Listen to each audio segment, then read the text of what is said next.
बिस्मिल्लाहिर्रहमानिर्रहीम। मोहतरम नाज़रीन, अस्सलाम वालेकुम।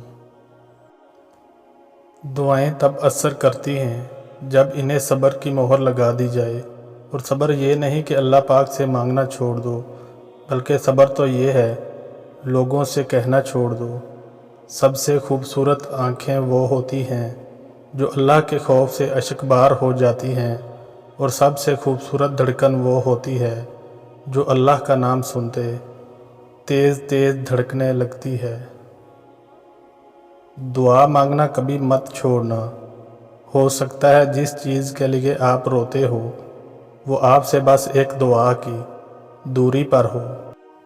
जो गारे सौर के आखिरी सुराख पे अपना पाँव रख देता है और सारी रात सांप के डसे जाने के बावजूद उफ नहीं करता, उसकी उस एक रात की नेकियां उमर बिन खताब की ज़िंदगी भर की नेकियां के बराबर होती हैं। मगर ये शख्स अबू बकर नहीं बन सकता। अबू बकर सिर्फ एक ही होता है। हम सब ने अपनी अपनी कब्रों में जाना है, इसलिए दूसरों के ऐबों का शोर मचाकर गुनाहों का वज़न बढ़ाने से बेहतर है कि ऐसे मामले में हम अपनी ज़बान पर ताले लगा लें। यही हमारे हक़ में बेहतर है और शरीयत हमें इसका पाबंद बनाती है। खैर ख्वाह वो होता है जिसकी नसीहत अगर आप कबूल ना भी करें तो वो आपसे दुश्मनी नहीं करता, आपके लिए आपकी गैर मौजूदगी में दुआ करता है और आपके ऐबों को लोगों के सामने फैलाने से बाज रहता है। जबकि मलामत करने वाला मामला इसके बरअक्स है। तुम वो मांगते हो जो तुम्हें अच्छा नज़र आता है, मगर अल्लाह वो देता है जो तुम्हारे लिए बेहतर होता है। एक आखिरत ही तो है जिसके बदले मुसलमान मुश्किलात पर सब्र कर लेता है, ख्वाहिशात को कुर्बान कर देता है, बड़ी बड़ी तकालीफ़ को बर्दाश्त कर लेता है, बड़े बड़े लोगों को माफ़ कर देता है। ठीक है, जो भी हुआ कबूल है, इसके बदले जन्नत है।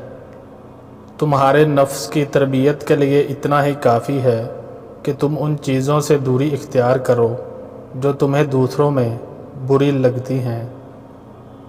जो कहते हैं दुआएं कबूल नहीं होती, तो सुनो, कबूलियत सिर्फ़ ये तो नहीं जो मांगा जाए वो मिल जाए। कबूलियत ये भी है कि आप पर आती बलाएं टाल दी जाती हैं। कबूलियत ये भी है कि आपको बेहतरीन से नवाजा जाता है। कबूलियत ये भी है कि आखिरत में अपनी दुआ का अजर देखकर आप हैरान रह जाओगे। दिल का बोझ अल्लाह की राह में रोने से हल्का होता है, जहाँ ना माजी का ताना मिलता है और ना ही मुस्तकबिल का खौफ।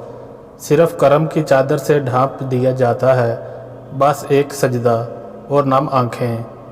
दिल सुकून से लबरेज हो जाता है। अल्लाह ताला से हमेशा अच्छे का गुमान रखा करें।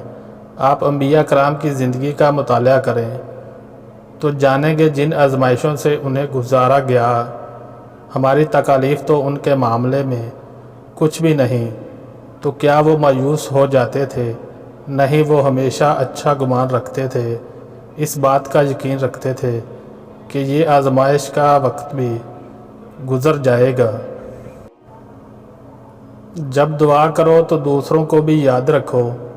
हो सकता है किसी के नसीब की बहुत सी खुशियाँ आपके सिर्फ दुआ की मुंतज़िर हों। लोगों को बताया गया कि वो अपने खदोखाल, गोरे रंग और लंबे कद की वजह से खूबसूरत लगते हैं। हालांकि हर वो इंसान खूबसूरत है जो एक हमदर्द रूह और खूबसूरत मुस्कुराहट का मालिक है। मैं गुनाह करता हूँ, फिर तौबा करता हूँ, फिर गुनाह करता हूँ, फिर तौबा करता हूँ, तो क्या मैं मुनाफिक हूँ? नहीं, तुम तो बार बार रजू करने वाले हो।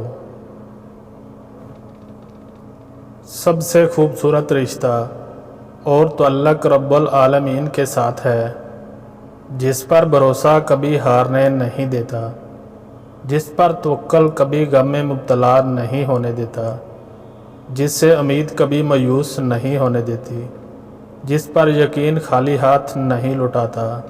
جس پر ایمان کبھی بہکنے نہیں دیتا، جس کی طرف توجہ کبھی بھٹکنے نہیں دیتی۔ لوگ کہتے ہیں زندگی میں یہ ضروری ہے، وہ ضروری ہے۔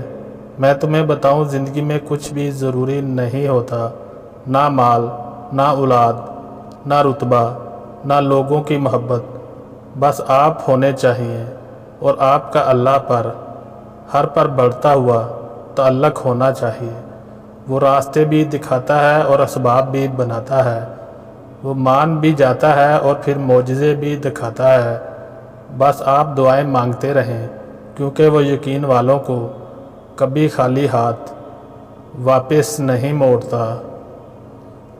یہ بات یاد رکھنا کہ اللہ راضی ہو جائے تو یہ ضروری نہیں کہ وہ آپ کو پیسے مل جائیں۔ عین ممکن ہے کہ راضی ہو کے سارا کچھ لے جائے۔ اس لیے اللہ کی رضامندی کو دنیاوی طور پر نہ دیکھنا۔ اگر آپ کا دل اطمینان میں ہے تو اللہ راضی ہے، اور دل پریشان ہے تو آپ سمجھو اللہ راضی ہے۔ نماز کا آخری سجدہ مجھے بے چین کر دیتا ہے، اس خوف سے کہ نہ جانے میری تقدیر میں اب اور کیا لکھا گیا ہے، نہ جانے قسمت میں کیسی لمبی جدائی لکھ دی گئی ہو۔ میرے پاس اگلی نماز تک کی مہلت بھی ہوگی یا نہیں؟ کیا ضمانت ہے مجھے مزید ایک سجدے کی توفیق دی جائے گی؟ کیا بھروسہ ہے نفس کا کب مجھ پر غالب آ جائے؟ ہر دل میں ایک طوفان پوشیدہ ہے جسے بس خالق جانتا ہے۔